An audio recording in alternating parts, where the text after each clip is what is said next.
Hello friends, আশা করি তোমরা সবাই ভালো আছো। আমিও ভালো আছি। তো আজকে ভিডিও শুরু করছি রান্না বান্না দিয়ে। তো তোমাদের যাদের সব ভালো লাগে অবশ্যই লাইক কমেন্ট শেয়ার করে দিও।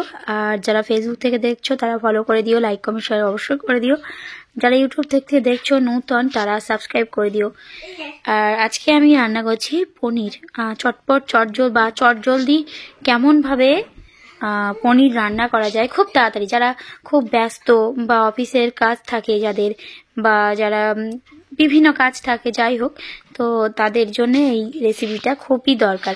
আর এখন সবার তো জানো সময়ের দামটা খুবই বেশি, তো তার জন্যে চটপট রান্না করতে গেলে এই রান্নাটা করা যেতে পারে।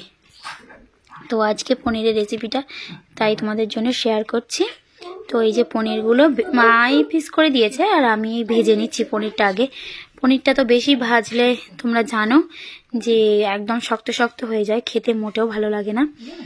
আর আজকে আমাদের শনিবার, আর আমরা তো এমনি নিরামিষ খাই, উনিও নিরামিষ খাই, সেটা কোনো কথা না। তো বাবা আজকে বাড়ি থাকবে না যেহেতু, সেই জন্যে কালকে মানে শুক্রবার দিন নিয়ে এসছে, তো সেটাই রান্না করছি। আমি পিসটা ভালো করতে পারি না, ওই জন্য মাই করে দেয়। আর ওখানে ওই যে দেখছো এক পিস থালার ওখানে রেখেছি, ওটা শোনার জন্য, সোনা কাঁচা ভাতে, ও খেতে জানে না পনিরটা এখনো, তাই ভাতের সঙ্গে মেখে দেওয়া হবে ওর পনিরটা, ও সেটা ভালো খাবে। আর আমার সোনা তো চিবিয়ে খুব একটা কোনো জিনিস, মানে টেস্টি খুব জিনিস সেটা চিবিয়ে খায়। আর যেটা একটু ভাত বা অন্য কিছু ওগুলো একটু গলা গলা হলে ভালো হয় ওর, ও নিজে নিজে তো খায় না, গিলে গিলে খায় বলে, ওই জন্যে। তো পনিরগুলো এরকম হালকাভাবে ভেজে নিয়েছি, নিয়ে তুলে নিলাম।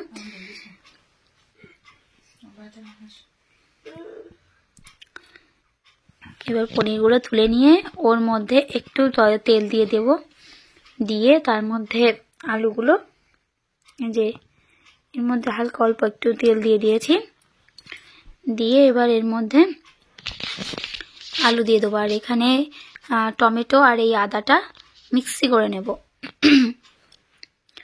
যেহেতু মশলাটা আমার আলাদা কেনা আছে দোকান থেকে, আর ওই যে লঙ্কা দিয়ে দিলাম 3টে, আর যে মশলাটা আমার কেনা আছে সেই মশলাটা না ঝাল দেওয়া আছে ওই জন্যে।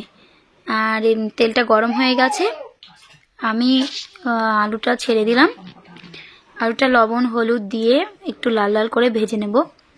আর অনেকেই আমাদের মানে বলেছো আমাকে যে কড়াইটা অনেক বিচ্ছিরি, অনেক বাজে, কড়াইটা নোংরা, ভালো করে মাজতে পারো না। কিন্তু তাদেরকেই বলি, দেখো আমি কড়াই না অনেক ভালো করে করেই মাজি, হ্যাঁ, কিন্তু কি আমাদের কড়াইটাই আচার তৈরি করা হয়েছিল দুটো কড়াইতে, মানে এই কড়াইটাতে আচার তৈরি হয়েছিল, আর একটা কড়াইতেও তাই আমলকির আচার তৈরি করা হয়েছিল। তো তার জন্যেই আচারটা এই তৈরি করার জন্য কড়াইটা ওরকম কালো হয়ে গেছে। এই যে লবণ হলুদ দিয়ে আমি ভালো করে লাল লাল করে ভেজে নিচ্ছি। আর এদিকে ওই যে মিক্সি করা হয়ে গেছে আমার,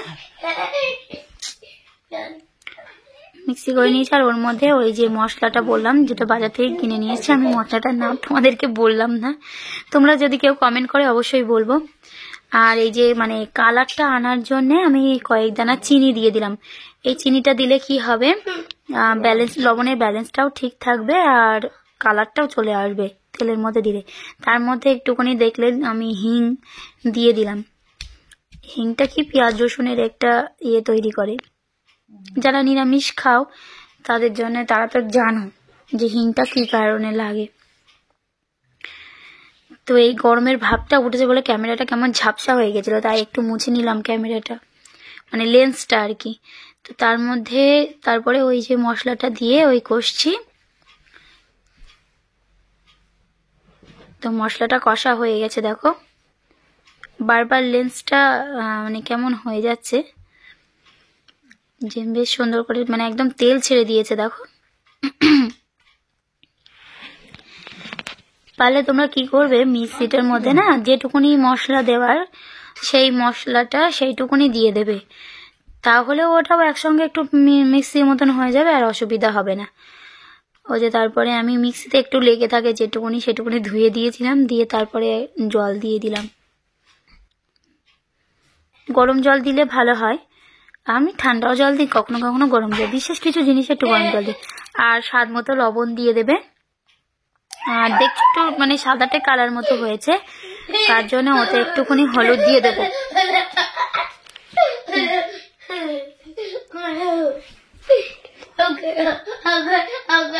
তারপরে ওর মধ্যে দিয়ে দিলাম পনির। তো রান্না প্রায় শেষ, এবার হয়ে গেলে তারপর আবার তোমাদের সঙ্গে দেখা হবে।